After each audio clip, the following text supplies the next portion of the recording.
Será que o aumento mamário com uma prótese de silicone é para mim? Quero entender isso um pouquinho melhor. Tem tanta polêmica envolvida, inclusive recentemente aquela influencer Virgínia falou que ia tirar a prótese dela. Mas será que colocar prótese é seguro? Vamos entender um pouquinho melhor.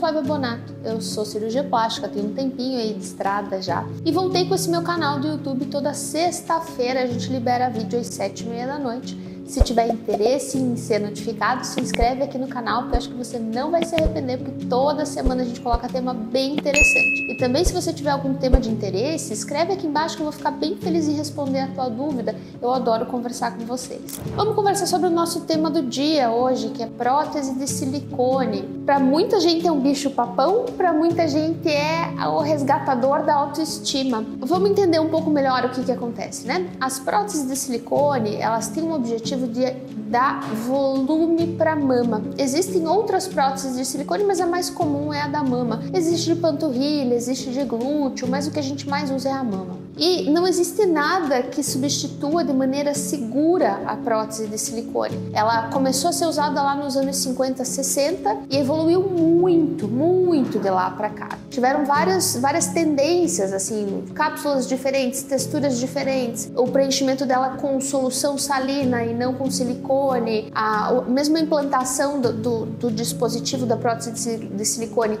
acima, abaixo do músculo, com liberação do músculo, sem liberação do músculo, de preservação ou não, enfim, tiveram várias tendências ao longo do tempo e a gente viu que realmente a prótese de silicone para aumento mamário é a cirurgia mais segura, é o método mais seguro e mais efetivo. Não existe nada que você consiga aplicar na tua mama que vai fazer a tua mama desenvolver de uma maneira segura e preditiva. A gente coloca aquela prótese, a gente sabe o tamanho que aquela prótese ali vai dar. Mas fica aqui comigo que eu já vou te contar o que é de polêmica que tem acontecido e por que algumas mulheres têm optado por tirar as próteses ou mesmo por não colocar uma prótese de silicone. Hoje a gente está na 6ª, 7ª geração de implante de silicone já. Então o envoltório mudou muito. Lá no passado, quando a gente colocava uma prótese de mama, a gente tinha que trocar ela a cada 10 anos porque ocorria como se fosse um microvazamento do silicone e isso podia acumular silicone nos linfonodos ao redor do corpo e mais ou menos o que eles sabiam que durava esse envoltório do silicone era mais ou menos 10 anos. Hoje não tem mais isso, hoje evoluiu tanto que a gente pode ficar indefinidamente com a prótese.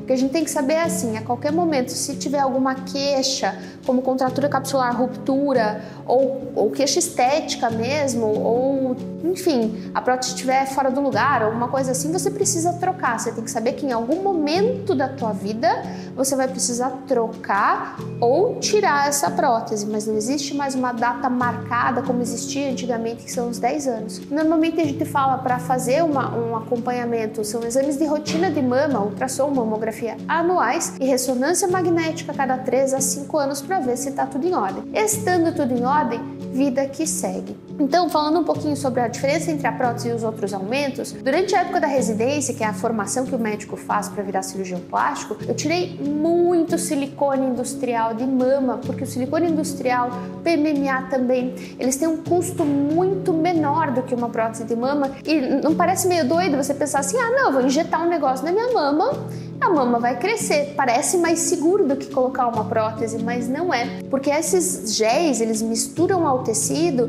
e teu corpo faz uma reação tentando expulsar isso.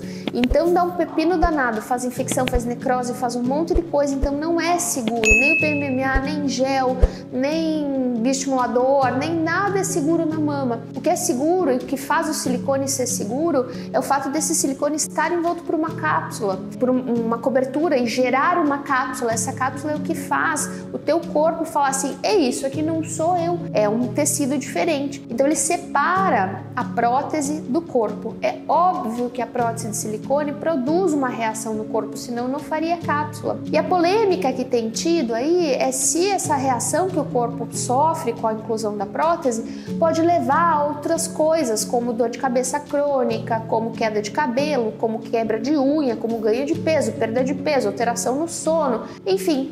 Esse conjunto de sintomas chama síndrome, e essa síndrome especificamente chama síndrome ásia. Ela não é exclusividade do silicone, ela é relacionada a qualquer outro tipo de material que você implanta no teu corpo, e algumas pessoas parecem ter uma influência genética, podem ter isso. Ainda é bastante controverso e bem polarizado, então é um tema que eu costumo até falar com bastante cautela, porque tem grupos de defesa tanto da síndrome ásia como anti-síndrome ásia dos dois lados. O que eu acredito que é assim, acho que com certeza absoluta, como eu falei, o corpo sofre faz algum tipo de reação para a prótese de mama, senão não faria cápsula. Agora, será que a síndrome ásia é causada pela prótese? Será que realmente tem relação? Falta um pouquinho de dado científico. Tem alguns dados, mas vários com viés para os dois lados. Então a gente fica um pouco perdido. O que a gente sabe é que, por exemplo, o paciente que tem doença autoimune, a doença autoimune não é que piora, pode piorar com a presença da prótese de mama. Nesses casos, sim, é legal não colocar a prótese fica um risco ao invés de somente ter benefício. Então, nesses casos, eu já nem coloco, mas prótese que tem evidência científica séria falando que ele realmente pode ter algum tipo de complicação. Nos outros casos, eu acho que vale muito a relação custo-benefício. Por exemplo, minha mama nem me incomoda tanto assim. Não coloca prótese, por que você vai mexer com o que tá quieto? Ou não, minha mama realmente me incomoda, eu realmente quero um aumento mamário importante, eu não uso uma blusa específica, eu tenho muita vergonha de ter vida social por conta da minha mama, eu preciso melhorar a minha autoestima. Óbvio que o custo-benefício dessa cirurgia vai ser excelente para você. Acho que a gente tem que ter um pouco de tato e um pouco de cuidado quando a gente faz a seleção do paciente, porque não dá para banalizar, e quando você banaliza, você acaba tendo mais risco de complicação. Outros tipos de aumento, então eu falei do gel, uma coisa que a gente usa bastante é gordura. Por que não dá para aumentar simplesmente a mama com gordura? Porque os objetivos da gordura para a prótese de mama são um pouquinho diferentes. Por exemplo, se eu vou fazer um aumento grandão com gordura, eu não consigo fazer em um tempo único, eu preciso fazer várias cirurgias. E às vezes o risco que você vai ter de várias cirurgias é maior do que o risco de uma cirurgia única. Além disso, a gordura ela não dá aquele colo, aquela mudança de textura e de formato da mama que a prótese de silicone dá. Ela simplesmente aumenta a mama, mas mantendo o formato e mantendo a textura que você já tem. Para alguns casos acho sensacional, mas para vários outros onde a paciente quer um aumento importante, quer uma mudança de formato e de textura da mama, infelizmente a gordura não serve. Uma coisa que a gente usa muito é associar a prótese com a gordura. Daí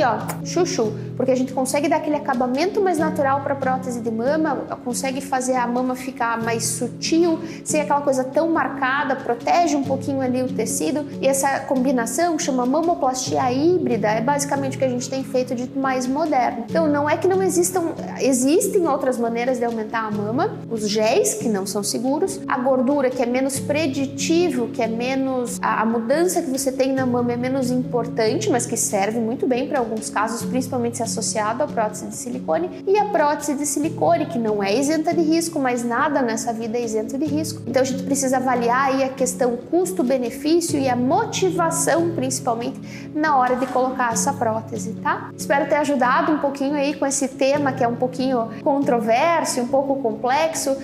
Lembra que toda sexta-feira a gente coloca vídeo novo aqui no canal, então se você tem interesse sobre cirurgia plástica, se inscreve, escreve a tua dúvida aqui embaixo, que eu vou ter o maior prazer em responder, em fazer um vídeo para você. E se tiver alguma dúvida, é só comentar aqui embaixo.